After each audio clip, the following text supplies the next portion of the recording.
कल्पना कीजिए कि आप सुबह उठते हैं और ठंडी जमीन पर अपने मजबूत पैरों को रखते हैं, बिना किसी डगमगाहट के, बिना दर्द के, बस एक शांत शक्ति के साथ। ना तो मंदिर की सीढ़ियां चढ़ने में कोई हिचकिचाहट और ना ही सब्जी मंडी में चलने का डर, बस आत्मविश्वास स्थिर, गरिमापूर्ण और भीतर से मजबूत।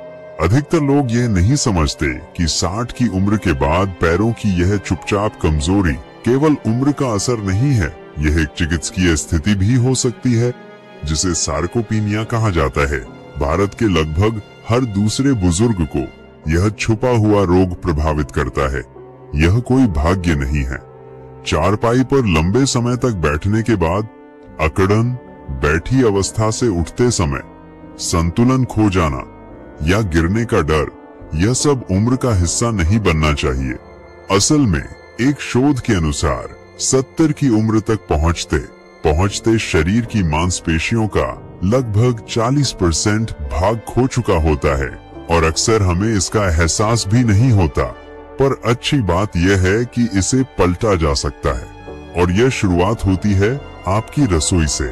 जी हाँ, आपके किचन में, आपके सुबह के नियमों में, यहाँ तक कि आपकी भोर की प्रार्थनाओं में ऐसी ताकत छुपी है जो आपके पैरों को फिर से मजबूत बना सकती है, दर्द कम कर सकती है और आपको आत्मनिर्भर बना सकती है। तक कि आपकी भोर की प्रार्थनाओं में ऐसी ताकत छुपी है जो आपके पैरों को फिर से मजबूत बना सकती है, दर्द कम कर सकती है और आपको आत्मनिर्भर बना सकती है।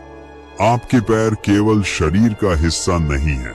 वो मिट्टी के घड़े उठाते हैं, पूजा में झुकते हैं, आंगन में नंगे पांव चलते हैं और शादियों में नाचते हैं। ये आपके कर्तव्य, श्रद्धा और शक्ति की कहानियां बताते हैं और इन्हें पोषण मिलना चाहिए, गोलियों से नहीं बल्कि वही भोजन से जिसे हमारी दादी नानी जानती थी।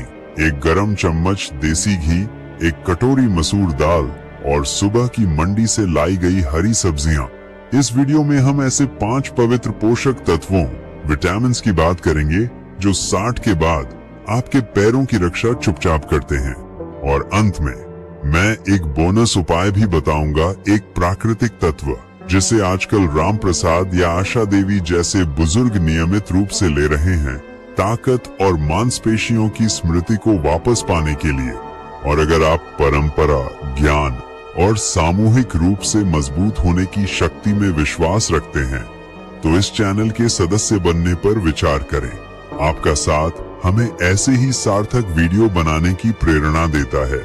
ना कोई विदेशी दवा, ना कोई कठिन नियम, बस सुबह की हल्की धूप, हरी पत्तेदार सब्जियों का एक चम्मच, खाने पर नींबू की कुछ बूंदे, शाम को एक कटोरी दाल और भारतीय रसोई का कालातीत ज्ञान।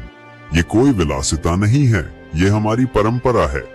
चाहे आप स्टील के टिफिन के साथ पड़ोसी के घर जा रहे हों, या अपनी पोती का हाथ थामकर मंदिर की सीढ़ियां चढ़ रहे हों, या बस इतना चाहते हों कि अकेले में फिसलने से बच जाएं, ये वीडियो आपके लिए है। लेकिन शुरुआत करने से पहले मैं आपसे कुछ जानना चाहता हूँ। आप अपने पैरों को मजबूत बनाए रखने के लिए क्या करते हैं?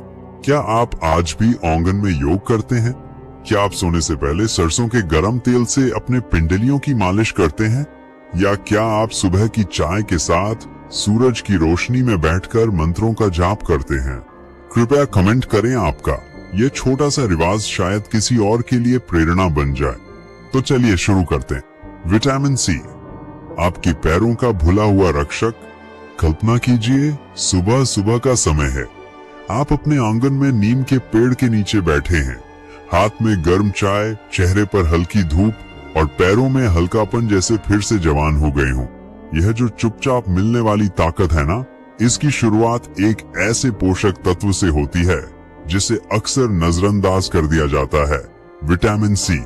जैसे हल्दी वाला दूध छुपे रोगों से लड़ता है, वैसे ही विटामिन सी भी चुपचाप काम करता है, आपकी मांसपेशियों और जोड़ों की रक्षा करता है। अधिकतर लोग सोचते हैं कि यह सिर्फ सर्दी, जुकाम के समय काम आता है, लेकिन 60 की उम्र के बाद लेकिन 60 की उम्र के बाद यह एक रक्षक बन जाता है। आपकी ताकत को फिर से बनाता है, दर्द को कम करता है और आपके पैरों को स्थिर व मजबूत बनाए रखता है। क्यों जरूरी है ये? क्योंकि विटामिन सी आपकी मांसपेशियों को फिर से बनाने, छोटे छोटे खिंचाव ठीक करने और कोलेजन नामक प्रोटीन बनाने में मदद करता है। वही प्रोटीन जो आपके जोड़ों को जोड़े रखता है, उन्हें लचीला बनाता है। यह रक्त संचार भी बेहतर करता है, जिससे संतुलन बनाए रखना और गिरने से बचना आसान होता है। आइए आपको एक कहानी सुनाता हूँ। आशा देवी 71 वर्ष की महिला, वडोदरा से। पहले वे अपने मोहल्ले के मंदिर की कुछ सीढ़ियां भी नहीं चढ़ पाती थीं, लेकिन जब उन्होंने सुबह के समय आंवला मुरब्बा खाना शुरू किया और रात के दाल में नींबू की कुछ बूंदें डालनी शुरू की तो कुछ बदल गया। अब वो कहती हैं, अब मैं मंदिर की सीढ़ियां बिना रुके चढ़ती हूँ, जैसे अपने 50 के दशक में करती थी। जैसे जैसे उम्र बढ़ती है, शरीर में कोलेजन की मात्रा घटने लगती है, जिससे चोट जल्दी लगती है और ठीक होने में ज्यादा समय लगता है। इसीलिए कई बुजुर्गों को थोड़ी सी सैर के बाद ही घुटनों में दर्द या थकान महसूस होती है। लेकिन विटामिन सी से यह प्रक्रिया पलटी जा सकती है। ये रिकवरी तेज करता है, घुटनों को लचीला बनाता है और पैरों को हल्का महसूस कराता है। एक पोषण संबंधी जर्नल नामक जर्नल में छपे अध्ययन में बताया गया कि जिन बुजुर्गों के शरीर में विटामिन सी की मात्रा अधिक थी, उनकी मांसपेशियां मजबूत थीं और पकड़ने की ताकत बेहतर थी। क्यों? क्योंकि विटामिन सी सिर्फ कोलेजन ही नहीं बनाता, यह आपकी मांसपेशियों को रोज के तनाव से होने वाले छोटे नुकसान से भी बचाता है। और बात यहीं खत्म नहीं होती। विटामिन सी एक शक्तिशाली एंटीऑक्सीडेंट भी है। यह तनाव, प्रदूषण और उम्र से होने वाले अंदरूनी नुकसान से लड़ता है और हाल की रिसर्च बताती है कि यह ऑक्सीडेटिव स्ट्रेस भी कम करता है, जो उम्र बढ़ने पर मांसपेशियों को कमजोर करने की बड़ी वजह है। अगर आप सुबह उठते ही घुटनों, एड़ियों या पिंडलियों में जकड़न महसूस करते हैं, तो जान लीजिए यह विटामिन सी की कमी का संकेत हो सकता है। अच्छी बात यह है, इसे पाना बहुत आसान है। कोई गोली नहीं चाहिए, बस अपनी थाली को भर दीजिए।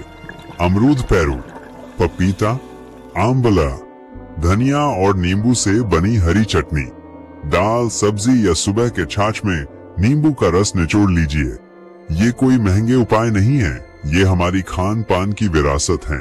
विटामिन सी को ऐसे समझिए जैसे सर्दी में पैरों पर डाली गई नरम चादर, जो शांत, कोमल और सुरक्षा देने वाली होती है। अब मैं आपसे पूछता हूँ, क्या आप रोज की थाली में आंवला, नींबू या ताजे फल शामिल करते हैं? क्या आप दोपहर की धूप में नींबू पानी पीना पसंद करते हैं? कृपया कमेंट करें। आपकी छोटी सी आदत किसी और के लिए बड़ा समाधान बन सकती है। विटामिन डी, वह रोशनी जो आपके शरीर को सहारा देती है। भारत के हर घर में एक शांत मगर गहरी बात पीढ़ियों से दोहराई जाती रही है। सुबह की धूप में कुछ देर बैठो, बस थोड़ी देर ही सही। हमारी नानी दादी शायद विटामिन डी शब्द नहीं जानती थीं, लेकिन वो यह जरूर जानती थीं कि धूप सिर्फ गर्मी नहीं देती, यह ऊर्जा है, यह आत्मसम्मान है, यह वही आग है जो बुजुर्ग पैरों को फिर से चलने की शक्ति देती है। आज की विज्ञान भी यही कहता है। विटामिन डी न केवल हड्डियों के लिए जरूरी है, बल्कि संतुलन, स्थिरता और गिरने से बचाने के लिए भी बेहद अहम है, खासकर 60 के बाद। लेकिन आज की हकीकत क्या है? कई बुजुर्ग अब धूप में बैठते ही नहीं। कमजोर पैर, ट्रैफिक का डर या बस आदत के कारण हम घर के अंदर ही रह जाते हैं और इस सबसे प्राकृतिक औषधि को खो देते हैं। एक उदाहरण देखिए। राम प्रसाद, लखनऊ के एक सेवानिवृत्त शिक्षक। घुटनों में दर्द, बार बार ठोकरें और सीढ़ियों से डर। जांच में पाया गया कि उन्हें गंभीर विटामिन डी की कमी थी। डॉक्टर ने उन्हें सुबह की धूप में बैठने और शाम की चाय में फोर्टिफाइड दूध मिलाने को कहा। सिर्फ 3 महीने बाद उन्होंने कहा, अब मुझे सीढ़ियों से डर नहीं लगता, मैं उन्हें गरिमा के साथ चढ़ता हूँ। यह सिर्फ कहानी नहीं, यह विज्ञान से प्रमाणित है। जर्नल ऑफ जेरोंटोलॉजी में एक अध्ययन के अनुसार जिन बुजुर्गों ने विटामिन डी की कमी को पूरा किया, उनमें गिरने का खतरा 22% तक कम हो गया। क्यों? क्योंकि विटामिन डी शरीर की फास्ट ट्विच मांसपेशियों को मजबूत करता है। वही मांसपेशियां जो अचानक ठोकर लगने पर आपको गिरने से बचाती हैं। यह इन्फ्लेमेजिंग यानी उम्र से जुड़ी सूजन को भी कम करता है, जो पीठ, जांघों और पिंडलियों में लगातार दर्द की वजह बनती है। यह अकेला काम नहीं करता, बल्कि यह कैल्शियम को हड्डियों में सही जगह पर भेजता है, न कि धमनियों में जमा होने देता है, जहां यह जकड़न और हृदय जोखिम पैदा करता है। ध्यान दीजिए, विटामिन डी की कमी ऐसी है जैसे किसी मटके में दरार। ऊपर से तो ठीक लगता है, लेकिन थोड़ा सा दबाव और वो टूट सकता है। तो अब सवाल है, पर्याप्त विटामिन डी कैसे लें? सुबह की धूप। सुबह 7 से 9 बजे के बीच 15 से 30 मिनट धूप में बैठें। चेहरे पर धूप का स्पर्श, घुटनों पर उसकी गर्मी, यह वही परंपरा है जो हमारी दादी रोज निभाती थी। पारंपरिक भोजन, मछली, बांगड़ा, रोहू, हिल्सा, अंडे, देसी घी, फोर्टिफाइड दूध। शाकाहारी लोग धूप में रखे मशरूम और विटामिन डी से भरपूर खाद्य पदार्थ खा सकते हैं। ET supplements. अगर बाहर जाना मुश्किल हो तो डॉक्टर से सलाह लें। 800 से 1000 अंतर्राष्ट्रीय इकाई की सुरक्षित मात्रा रोज काफी होती है। विटामिन डी को ऐसे समझिए जैसे दीपक घर में उजाला लाता है, वैसे ही यह आपकी हड्डियों में रोशनी लाता है, ताकि आप सीधे खड़े हो सकें, आत्मसम्मान से चल सकें और डर के बिना जी सकें। अब मैं आपसे पूछता हूँ, क्या आप सुबह की धूप में बैठते हैं? क्या आपकी दादी चाय लेकर खिड़की के पास बैठती थी, जहां सूरज की रोशनी उनके चेहरे को छूती थी? अगर हाँ, और आप भी सूरज की गर्मी को अपने चेहरे और घुटनों पर महसूस करना पसंद करते हैं, तो कमेंट में धूप लिखें, ताकि मुझे पता चले कि आप अब भी मेरे साथ इस यात्रा पर हैं। भाग 4, विटामिन के, स्थिरता का मौन निर्माता। हर भारतीय रसोई में कुछ न कुछ खास पक रहा होता है। एक कटोरी पालक दाल, लहसुन के साथ भुनी हुई मेथी या सरसों का साग मक्के की रोटी के साथ। ये सिर्फ स्वाद नहीं है, ये आपके घुटनों और पैरों की सुरक्षा के लिए छुपे हुए रहस्य है। इनमें छुपा होता है विटामिन के। जब लोग हड्डियों की बात करते हैं तो ज्यादातर ध्यान जाता है कैल्शियम या विटामिन डी पर, लेकिन अगर विटामिन के न हो तो वो सारे पोषक तत्व गलत जगह पहुंच सकते हैं। विटामिन के को समझिए जैसे कोई समझदार पुजारी जो कैल्शियम को सही जगह भेजता है, हड्डियों के भीतर मजबूती देने के लिए, ना कि जोड़ों या धमनियों में जमकर जकड़न पैदा करने के लिए। अगर यह संतुलन न रहे तो घुटनों में दर्द, पिंडलियों में सूजन और बैठने के बाद उठने पर जकड़न होना आम हो जाता है। वैज्ञानिक भी यही कहते हैं। विटामिन के शरीर में ऐसे प्रोटीन को सक्रिय करता है जो कैल्शियम को हड्डियों में बांधता है और धमनियों को कठोर होने से बचाता है।